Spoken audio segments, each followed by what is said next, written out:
ସହରର ଏକ ଭିଡ଼ଭରା ଛକରେ 10 ବର୍ଷର ସୁଜନ ରାସ୍ତାର ଟ୍ରାଫିକ୍ ସିଗ୍ନାଲରେ ଛିଡ଼ା ହୋଇ ହାତରେ ଭଙ୍ଗା ଥାଳି ଧରି ଭିକ ମାଗୁଥିଲା।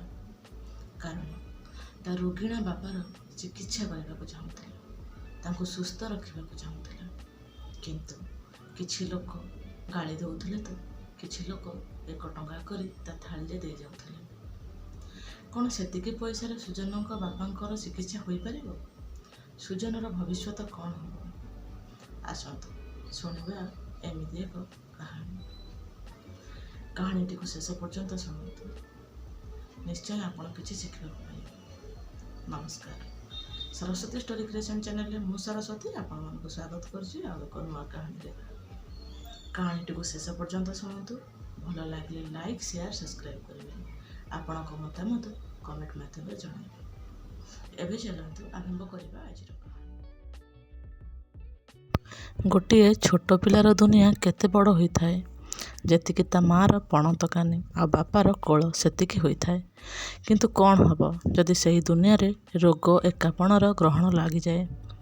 କ'ଣ ଗୋଟିଏ 10 ବର୍ଷର ଛୋଟ ପିଲା କାନ୍ଧରେ ଏତେ ବଳ ଅଛି ଯେ ତା ବାପାର ନିଶ୍ୱାସର ବୋଝ ଉଠାଇ ପାରିବ?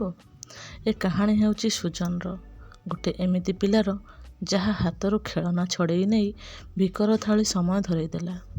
ସେ ସବୁଦିନ ରାସ୍ତାରେ ତା ଇଜ୍ଜତର ସଉଦା କରୁଥିଲା, ଏଥିପାଇଁ ତା ରୋଗିଣା ବାପା ପାଇଁ କିଛି ଔଷଧ କିଣିପାରିବ।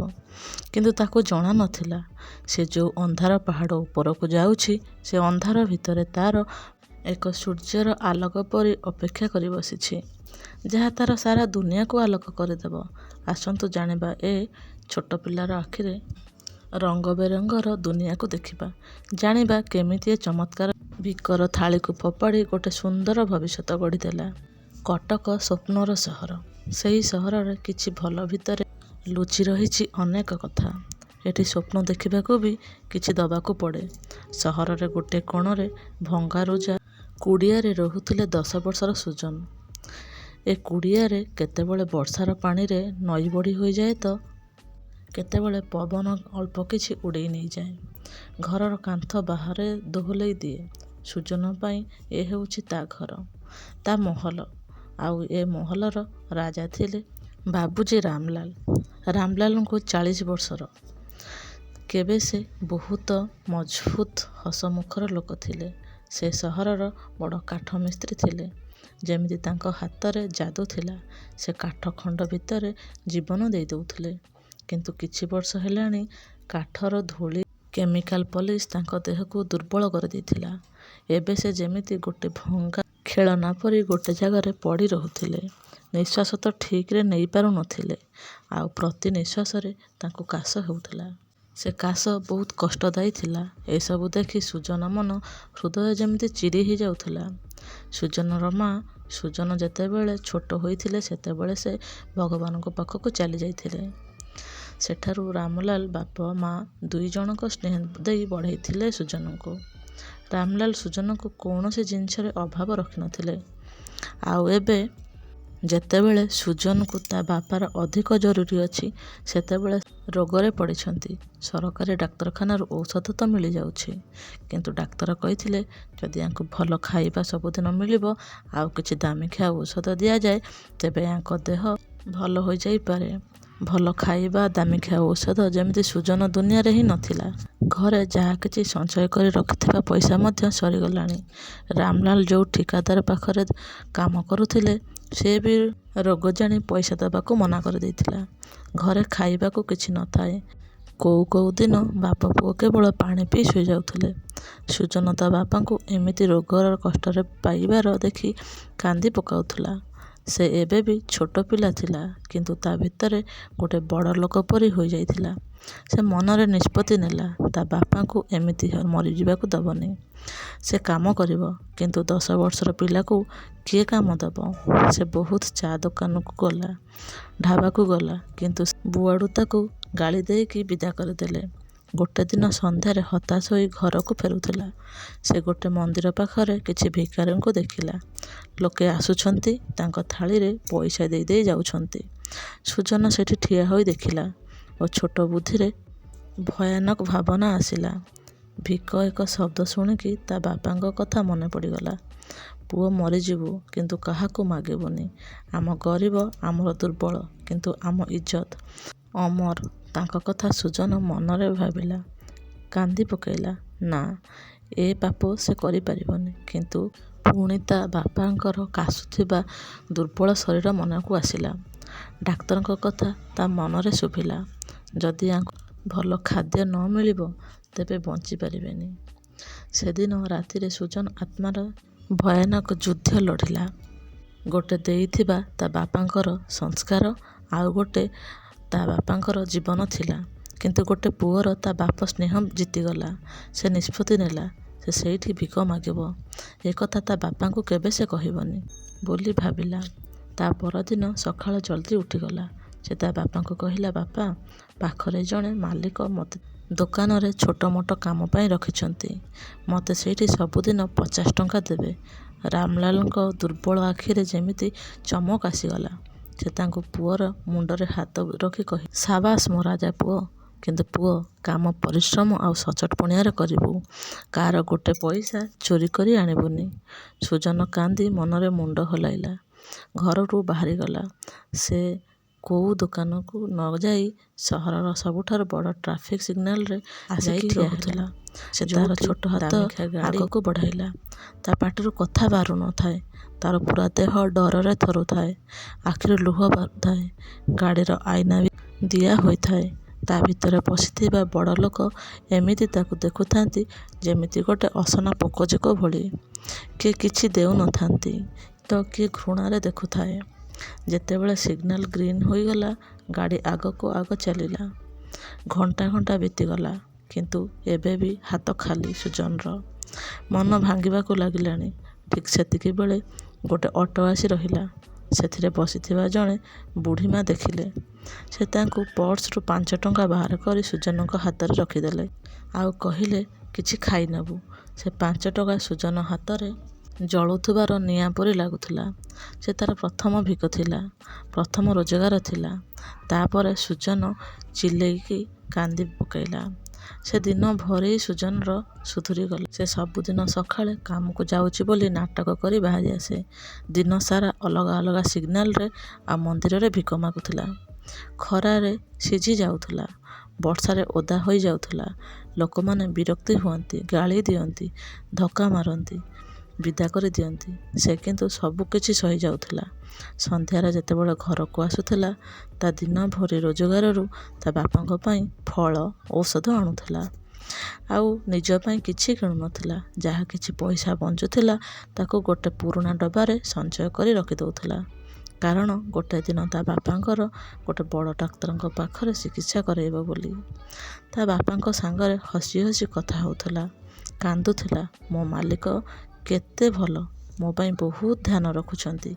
ଆଉ ରାମଲାଲ ପୁଅର ମିଛ କାହାଣୀକୁ ସତ ଭାବି ଧୀରେ ଧୀରେ ଠିକ୍ ହେବାକୁ ଲାଗିଥିଲେ। ସୁଜନ ତା ଭୋକକୁ ମାରି ଦେଇଥିଲା। ସେ ସବୁବେଳେ ଲୋକଙ୍କ ଫୋପାଡ଼ିଥିବା, ମନ୍ଦିରରେ ବଞ୍ଚିଥିବା ଖାଦ୍ୟ ଖାଇ ନିଜର ପେଟ ଭରୁଥିଲା। ତା ନିଜର ଦେହ ଦିନକୁ ଦିନ ଦୁର୍ବଳ ହୋଇଗଲାଣି। କିନ୍ତୁ ତା ଆଖିରେ ଗୋଟିଏ ସ୍ୱପ୍ନ ଥିଲା, ତା ବାପାଙ୍କୁ ପୁଣି ହସୁଥିବାର ଦେଖିବା। କାହାଣୀର ସବୁଠାରୁ ବଡ଼ ଇଣ୍ଟରେଷ୍ଟିଂ ଆସିଲା। ଏମିତି ଏକ ବର୍ଷା ହେଉଥିବା ସନ୍ଧ୍ୟାରେ। ସକାଳୁ ବହୁତ ଜୋରରେ ବର୍ଷା ହେଉଥାଏ। କଟକର ସହର ନଈରେ ବଦଳି ଯାଇଥାଏ। ସୁଜନ ଆଜି ସକାଳୁ ଓଦା ହୋଇ ଭିକ ମାଗୁଥାଏ। କିନ୍ତୁ ତାକୁ 1 ଟଙ୍କା ଭିକ ବି ମିଳିନଥାଏ। ତା ଶରୀର ଭୋକ ଆଉ ଥଣ୍ଡାରେ ଥରୁଥାଏ। ତାକୁ ଘରକୁ ଯିବା ପାଇଁ ଥିଲା, ବାପାଙ୍କ ପାଇଁ ଔଷଧ ନେଇକି। ସହରର ଗୋଟିଏ କର୍ପୋରେଟର ଇଲାକାର ବଡ଼ ଅଫିସ ତଳେ ଠିଆ ହୋଇଥିଲା। ଗୋଟେ ସୁନ୍ଦର କଳା ରଙ୍ଗର ଗାଡ଼ି ଆସି 50 ବର୍ଷ ପାଖାପାଖି ହେବ। ଗାଡ଼ିରୁ ସେ ଗୋଟିଏ ଦାମୀ ଲୋକ ବୁଲସାର୍ଟ ପିନ୍ଧିଥିଲେ। ବୟସ ଆଉ ଫୋନରେ କାହା ସାଙ୍ଗରେ ବ୍ୟସ୍ତରେ କଥା ହେଉଥିଲେ। ସହରର ସବୁଠାରୁ ବଡ଼ କୋଟିପତି ରାଜୁରାଓ ସିଂ। ରାଜୁରାଓ ସିଂ ତାଙ୍କ ପରିଶ୍ରମ ବଳରେ ସେ ଭୂମିରୁ ଉଠି ଆକାଶରେ ଯାଇ ପହଞ୍ଚିଥିଲେ। କିନ୍ତୁ ଏ ରାସ୍ତାରେ ସେ ବହୁତ ପଛରେ। ମଣିଷତ୍ୱ ଆଉ ଦୟାକୁ ଭୁଲି ଯାଇଥିଲେ। ସେ ବହୁତ କଠୋର, ଅଭିମାନୀ ଆଉ କେବଳ ପଇସାର ଭାଷାକୁ ବୁଝୁଥିଲେ। ଫୋନରେ କାହା ଉପରେ ଚିଲ୍ଲାଉଥିଲେ, ମୁଁ ଜାଣିନି, କିଛି ବି ହେଇଯାଉ, ମୋର ଏ ଡିଲ୍ ଦରକାର। ସେ ଏତେ ରାଗରେ ତରତର ଥିଲେ ଯେ ସେ ଯେତେବେଳେ ଗାଡ଼ିରୁ ଓହ୍ଲେଇଲେ ତାଙ୍କର ଦାମିକିଆ ଲେଦର ପର୍ସ ତାଙ୍କ ପ୍ୟାଣ୍ଟ ପଛ ପକେଟରୁ ପର୍ସ ତଳେ ଗଳି ପଡ଼ିଲା। ତାଙ୍କୁ ଏକଥା ଜଣା ଦୂରରେ ଛିଡ଼ା ହୋଇ ଜୋରରେ ସେହି ଅଫିସ ଆଡ଼କୁ ଚାଲି ପର୍ସ ଉପରେ ପଡ଼ିଲା। ସେ କିଛି ସମୟ ପାଇଁ ଚୁପ୍ ହୋଇଗଲା। ସେ ଧୀରେ ଧୀରେ ଡରି ଡରି ସେ ପର୍ସକୁ ଉଠାଇଲା। ସେ ପର୍ସରେ ବହୁତ ଓଜନ ଥିଲା। ସେ ଥରୁଥିଲା। ହାତରେ ସେ ପର୍ସକୁ ଖୋଲିଲା। ତା ଭିତରେ ଏତେ ପଇସା ଥିଲା ଦେଖି ସୁଜନ ଆଶ୍ଚର୍ଯ୍ୟ ହୋଇଗଲା। ପଇସାକୁ ଦେଖି ଚାହିଁ ରହିଛି ତ ଚାହିଁଛି। ତା ଭିତରେ 2000 ନୋଟ ଭରି ହୋଇ ରହିଥିଲା। ସେଥିରେ ବହୁତ ଗୁଡ଼ିଏ କ୍ରେଡ଼ିଟ୍ କାର୍ଡ଼ ଆଉ ଗୋଟିଏ ଆଧାର କାର୍ଡ଼ ଥାଏ, ଯେଉଁଥିରେ ରାଜୁରାଓ ସିଂ ବୋଲି ଲେଖା ହୋଇଥିଲା। ଆଉ ଫଟୋ ଥାଏ। ସୁଜନ ତାଙ୍କ ଜୀବନରେ ଏତେ ପଇସା କେବେ ଏକା ସାଙ୍ଗରେ ଦେଖିନଥିଲେ। ତା ବୁଦ୍ଧି କିଛି କାମ କଲାନି। ଏ ତ 1,00,000 ଟଙ୍କା ହେବ। ତା ମନରେ ଗୋଟେ ଭାବନା ଆସିଲା ଯେ ତାକୁ ଏକଦମ ହରେଇକି ରଖିଦେଲା। ଏ ତ ଭଗବାନ ମୋ ପାଇଁ ପଠେଇଛନ୍ତି। ହଁ, ଏ ମୋ ପ୍ରାର୍ଥନାର ଉତ୍ତର ଦେଇଛନ୍ତି। ଭଗବାନ, ଏ ପଇସାରେ ମୋ ବାପାଙ୍କର ଚିକିତ୍ସା ହେଇପାରିବ। ମୋ ବାପା ଏକଦମ ଠିକ୍ ହୋଇଯାଇପାରିବେ। ଆମେ ଏ ଭଙ୍ଗାତତରା ଘର ଛାଡ଼ି ଭଲ ଘରେ ରହିପାରିବୁ। ମୁଁ ପୁଣି ସ୍କୁଲ ଯାଇପାରିବି। ଆମକୁ ଆଉ କେବେ ଭୋକରେ ଶୋଇବାକୁ ପଡ଼ିବନି। କାହାକୁ କ'ଣ ଜଣାପଡ଼ିବ? ସେ ଧନୀ ଲୋକ ପାଖରେ ଆହୁରି ଏମିତି ବହୁତ ପଇସା ଥିବ। ତାଙ୍କର ଏସବୁ କେବେ ହେଇଥିଲା ବୋଲି ମନେ ବି ରହିବନି। ଏ ମୋର ଭାଗ୍ୟ। ଲୋଭର ଗୋଟେ ଏମିତି ଖରାପ ଗୁଣ, ସେ କାହାକୁ ଛାଡ଼େନି। ସେ ପର୍ସକୁ ତା ଚିରା ଡ୍ରେସ୍ ଭିତରେ ଲୁଚେଇ ଦେଲା। ତା ଛାତି ଜୋର ଜୋରରେ ଥରୁଥାଏ। ସେ ନିଷ୍ପତ୍ତି ନେଲା ଏଠୁ ସେ ପଳେଇ ଆସିବ। ସେଥିପାଇଁ ସେ ବାହାରିଲା। ଅଚାନକ ତା ବାପାର କଥା ତାର ମନେ ପଡ଼ିଗଲା। ପୁଅ, କାହାର ଗୋଟେ ବି ପଇସା ଠକିକି ନବୁନି। ପରିଶ୍ରମର କମେଇଥିବା ଶୁଖିଲା ରୁଟି ଠକିକି ଆଣିଥିବା ପଇସାଠାରୁ 1,00,000 ଗୁଣରେ ଭଲ। ସୁଜନ ସେଇଠି ଛିଡ଼ା ହୋଇଗଲା। ଯେମିତି ସେ ପୁରା ଭାଙ୍ଗି ପଡ଼ିଲା। ଗୋଟେ ପଟେ ତା ବାପାର ଜୀବନ, ଆଉ ଗୋଟେ ପଟେ ତା ବାପାର ସଂସ୍କାର। ସେ ସେହି ବର୍ଷାରେ ବସିଗଲା। କଇଁ କଇଁ ହୋଇ କାନ୍ଦିଲା। ହେ ଭଗବାନ, ଏ କେମିତିକା ପରୀକ୍ଷା ନେଉଛ? ମୁଁ କ'ଣ କରିବି? ବହୁତ ସମୟ ଯାଏ ଏ ଭାବନାରେ ରହିଲା। ଲାଷ୍ଟରେ ତା ବାପା ଦେଇଥିବା ସଂସ୍କାର ଜିତିଗଲା। ତା ସଚୋଟ ପଇସାରେ ମୋ ବାପାଙ୍କ ଜୀବନ ଭଲ କରିବି ନାହିଁ। ମୋତେ ପର୍ସ ଫେରାଇବାକୁ ହିଁ ପଡ଼ିବ। ସେ ନିଷ୍ପତ୍ତି ନେଲା। ସେ ଏଠୁ ଏ ଅଫିସ ବାହାର ଅପେକ୍ଷା କରିବ। ଯେତେବେଳେ ସେ ସାହେବ ଆସିବେ ସେତେବେଳେ ପର୍ସ ଫେରାଇ ଦେବ। 1 ଘଣ୍ଟା, 2 ଘଣ୍ଟା, 3 ଘଣ୍ଟା ପଳେଇଲା। ବର୍ଷା ଏବେ ଛାଡ଼ି ଯାଇଥାଏ, କିନ୍ତୁ ଥଣ୍ଡା ପବନ ହେଉଥାଏ। ସୁଜନ ଭୋକ ଆଉ ଥଣ୍ଡାରେ ଥରୁଥାଏ, କିନ୍ତୁ ସେ ତା ଜାଗାରୁ ଉଠିଲାନି। ରାତି ହୋଇଯିବ ପ୍ରାୟ 9ଟା। ରାଜୁରାଓ ସିଂ ବାହାରକୁ ଆସିଲେ। ସେ ଏବେ ବି ବ୍ୟସ୍ତ ଲାଗୁଥିଲେ। ବୋଧେ ତାଙ୍କ ଡିଲ୍ ହୋଇଲାନି। ସେ ତାଙ୍କ ଗାଡ଼ି ପାଖକୁ ଚାଲିଥାନ୍ତି। ସୁଜନ ଦୂରରେ ସାହସ କରି ଗଲା। କହିଲା, ସାହେବ, 1 ମିନିଟ୍ ରୁହ। ରାଜୁରାଓ ସିଂ ପଛକୁ ବୁଲି ଦେଖିଲେ। ଜଣେ ନାସନା ଓଦା ହୋଇଥିବା ପୁଅ ତାଙ୍କ ପାଖକୁ ଆସୁଛି। ତାଙ୍କୁ ଲାଗିଲା ବୋଧେ କେହି ଭିକାରୀ। କ'ଣ ହେଲା? ଦୂରରେ ରୁହ ମୋ ଠାରୁ, ରାଗରେ କହିଲେ ସେ। ସୁଜନ ଡରି ଡରି ଥରି ଥରି ତାଙ୍କ ଆଡ଼କୁ ପର୍ସଟି ବଢ଼େଇଲା। ଆଉ କହିଲା, ସାହେବ, ଏ ଆପଣଙ୍କର। ଗାଡ଼ିରୁ ଗଳି ପଡ଼ିଥିଲା। ରାଜୁରାଓ ସିଂ ଯେତେବେଳେ ତାଙ୍କ ହାତରେ ପର୍ସଟିକୁ ଦେଖିଲେ, ତାଙ୍କ ଆଖି ଉପରେ ବିଶ୍ୱାସ ହେଲାନି। ସେ ଜଲ୍ଦି ନେଇକି ତାଙ୍କ ପର୍ସ ଖୋଲିକି ଦେଖିଲେ। ହଁ, ସବୁକିଛି ସେମିତି ଥିଲା। ସେମିତି ଅଛି। ଗୋଟେ ଗୋଟେ ପଇସା, ଗୋଟେ ଗୋଟେ କାର୍ଡ଼। ସେ କିଛି ଜାଣି ନ ପାରି ସୁଜନକୁ ଦେଖିବାକୁ ଲାଗିଲେ। ସେ ତାଙ୍କ ଆଖିରୁ ଭଲ ଭାବରେ ଦେଖିଲେ। ସେ ଆଖିରେ କିଛି ଚାଲାକି କି ଲୋଭ ନଥିଲା। କେବଳ ଗୋଟିଏ ସରଳ ଆଉ ଜିମାଦାର ଥାଏ। ସେ ଜୀବନରେ କେବେ ଏମିତିକା ପିଲା ଦେଖିନଥିଲେ। ସେ ଭାବନ୍ତି ସବୁ ଗଳିର ଲୋକମାନେ ଠକ ଚୋର ହୋଇଥାନ୍ତି। ତାଙ୍କ କଠୋର ହୃଦୟରେ ଟିକେ ହଲଚଲ ହୋଇଯାଇଥାଏ। ସେ ତାଙ୍କୁ ପର୍ସରୁ ଗୋଟେ 2000 ନୋଟର ବିଡ଼ା ବାହାର କରି ଦେଲେ। କହିଲେ, ନେ, ଏ ତୋର ଉପହାର, ତୋ ସଚୋଟପଣିଆ ପାଇଁ। ସୁଜନ ତା 2 ହାତକୁ ପଛକୁ କରିଦେଲା। ନା ସାହେବ, ମୋତେ ପଇସା ଦରକାର ନାହିଁ। ମୋ ମା କହୁଥିଲା ସଚୋଟପଣିଆକୁ ବିକନ୍ତିନି। ମୁଁ ତ କେବଳ ମୋ କର୍ତ୍ତବ୍ୟ କରିଛି। ରାଜୁରାଓ ସିଂଙ୍କ ପାଇଁ ଏ ଆଉ ଗୋଟେ ଝଟକା ଥିଲା। ସେ ପୁଣି ପଚାରିଲେ, ତାହେଲେ ତୁମର କ'ଣ ଦରକାର କୁହ? ସୁଜନ ଆଖିରେ ଲୁହ ଆସିଗଲା। କହିଲା, ସାହେବ, ମୋତେ ପଇସା ନୁହେଁ, ତୁମର ପ୍ରାର୍ଥନା ଦରକାର। ମୋ ବାପା ବହୁତ ରୋଗରେ ଅଛନ୍ତି, ବାସ୍ ତୁମେ ପ୍ରାର୍ଥନା କର ଯେ ସେ ଠିକ୍ ହୋଇଯାଆନ୍ତୁ। ଏକଥା ଶୁଣି ରାଜୁରାଓ ସିଂ ଆଶ୍ଚର୍ଯ୍ୟ ହୋଇଗଲେ। ଏ ପୁଅ କୋଉ ମାଟିରେ ଗଢ଼ା ହୋଇଛି? ସେ ପଚାରିଲେ, କ'ଣ ହୋଇଛି ତୁମ ବାପାଙ୍କୁ? ଆଉ ପୁଣି ସୁଜନ ସମ୍ପୂର୍ଣ୍ଣ କଥା କହିଲା। ତାଙ୍କ ବାପାଙ୍କର ରୋଗ, ତାଙ୍କ ଗରିବ ଅବସ୍ଥା, ଆଉ ତା ଭିକ ମାଗିବା। ଯେମିତି ଏସବୁ ରାଜୁରାଓ ଶୁଣିଥାନ୍ତି ତାଙ୍କ ଦେହରେ ରଙ୍ଗ ଉଡ଼ିଯାଏ। ତାଙ୍କ ରାଗ, ତାଙ୍କ ବଡ଼ପଣିଆ ଖାତିର ସବୁ କୁଆଡ଼େ ଚାଲିଯାଇଥାଏ। ସେ ଜାଗାରେ ସେ କେବଳ ଗୋଟେ ପଶ୍ଚାତାପର ଅନୁଭବ କରୁଥାନ୍ତି। ତାପରେ ତାଙ୍କ ନିଜ ଉପରେ ନିଜକୁ ଘୃଣା ଲାଗିଲା। ସେ ତାଙ୍କ କୋରଡ଼ ଟଙ୍କାର ବଡ଼ ଡିଲ୍ ପାଇଁ ଚିନ୍ତାରେ ଥିଲେ, ଆଉ ଏ ପିଲା ତା ବାପାଙ୍କ ନିଃଶ୍ୱାସ ପାଇଁ ଲଢ଼ୁଛି।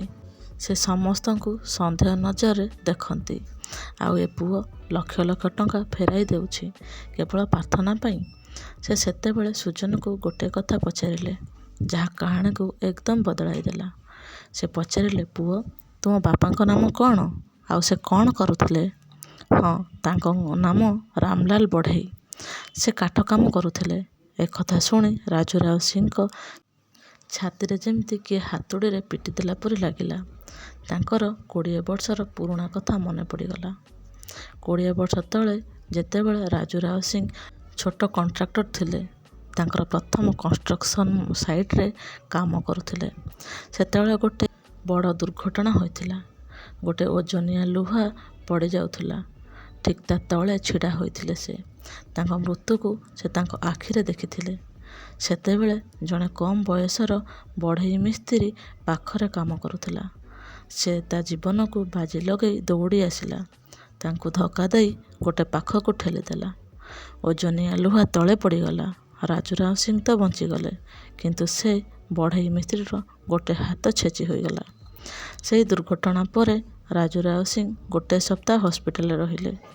ସେତେବେଳେ ସେ ବାହାରକୁ ଆସିଲେ ସେ ସେହି ବଢ଼େଇ ମିସ୍ତ୍ରୀକୁ ବହୁତ ଖୋଜିଲେ। ସେତେବେଳକୁ ସେ ସାଇଟ୍ରୁ କାମ ଛାଡ଼ିକି ପଳେଇ ଆସିଥିଲେ। ତାଙ୍କ ନାମ ଥିଲା ରାମଲାଲ। ରାଜୁରାଓ ସିଂ ଜୀବନରେ ବହୁତ କିଛି କରିଛନ୍ତି, କିନ୍ତୁ ତାଙ୍କ ମନରେ ଗୋଟିଏ ବଡ଼ ବୋଝ ଥିଲା। ଯିଏ ତାଙ୍କ ଜୀବନ ବଞ୍ଚାଇଛି ତାକୁ ଥରେ ଧନ୍ୟବାଦ କହିପାରିଲେନି। ଯିଏ ତାଙ୍କୁ ଏ ଜୀବନ ଦେଇଛି, ଆଉ ଆଜି 20 ବର୍ଷ ପରେ ସେହି ଲୋକର ପୁଅ ତା ସାମ୍ନାରେ ଛିଡ଼ା ହୋଇଥିଲା, ଭିକ ମାଗୁଥିଲା ସେ ବାପାର ଜୀବନ ପାଇଁ। ରାଜୁରାଓ ସିଂଙ୍କ ଆଖିରେ ଲୁହ ଛୁଟୁଥିଲା। ସେ ସେଇଠି ରାସ୍ତାରେ ସେ ପୁଅ ପାଖରେ ବସିଗଲେ, ଆଉ କହିଲେ, ପୁଅ, ମୋତେ କ୍ଷମା କରିଦେ। ସୁଜନ ଡରିଗଲା। ସାହେବ, ଆପଣ କ'ଣ କହୁଛନ୍ତି? ରାଜୁରାଓ ସିଂ କାନ୍ଦି କାନ୍ଦି କହିଲେ, ଆଜି ତୁମେ କେବଳ ମୋ ପାଇଁ ପର୍ସ କେବଳ ଫେରାଇ ଦେଇନ, ତୁମେ ମୋ କରଜ ଶୁଝିବା ପାଇଁ ମଉକା ଦେଇଛ। ଯୋଉ ବୋଝ ତଳେ ମୁଁ 20 ବର୍ଷ ତଳେ ଚାପି ହୋଇ ରହିଥିଲି, ତୁମ ବାପା ମୋତେ ଏ ଜୀବନ ଦେଇଛନ୍ତି। ସେ ସୁଜନକୁ ଆଣି ତାଙ୍କ ଗାଡ଼ିରେ ବସାଇଲେ।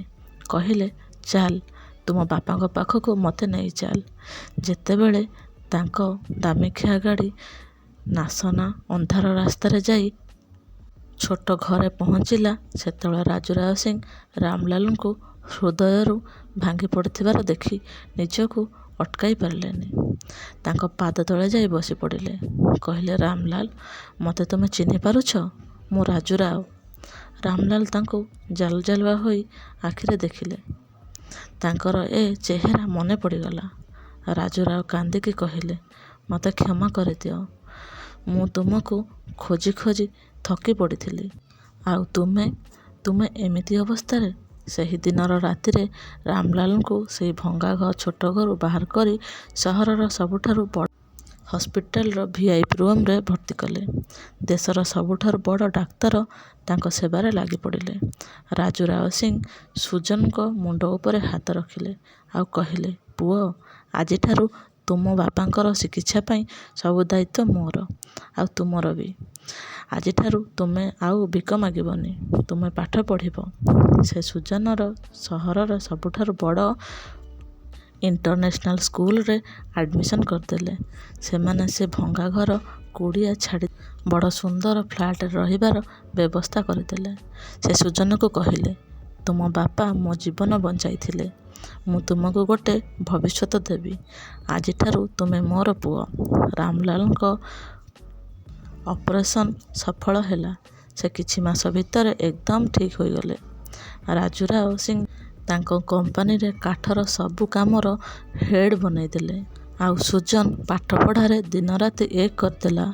ନୂଆ ବାପାର ଭରସାରେ ଛିଡ଼ା ହେବାକୁ ଚାହୁଁଥିଲା।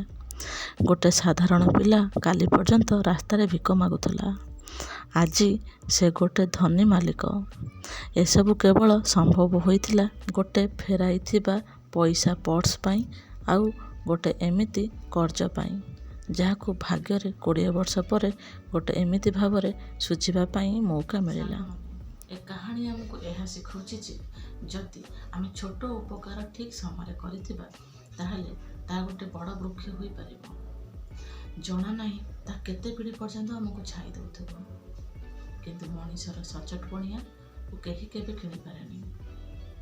ଯଦି ଆପଣଙ୍କୁ ସୁଜନର ଏ କାହାଣୀ ଭଲ ଲାଗିଥିବ ତେବେ ନିଶ୍ଚୟ ଲାଇକ୍, ସେୟାର, ସବସ୍କ୍ରାଇବ୍ କରିବେ। ଆପଣଙ୍କ ମତାମତ କମେଣ୍ଟ ମାଧ୍ୟମରେ ଜଣାଇବେ। ରହିଲି, ଜୟ ଜଗନ୍ନାଥ।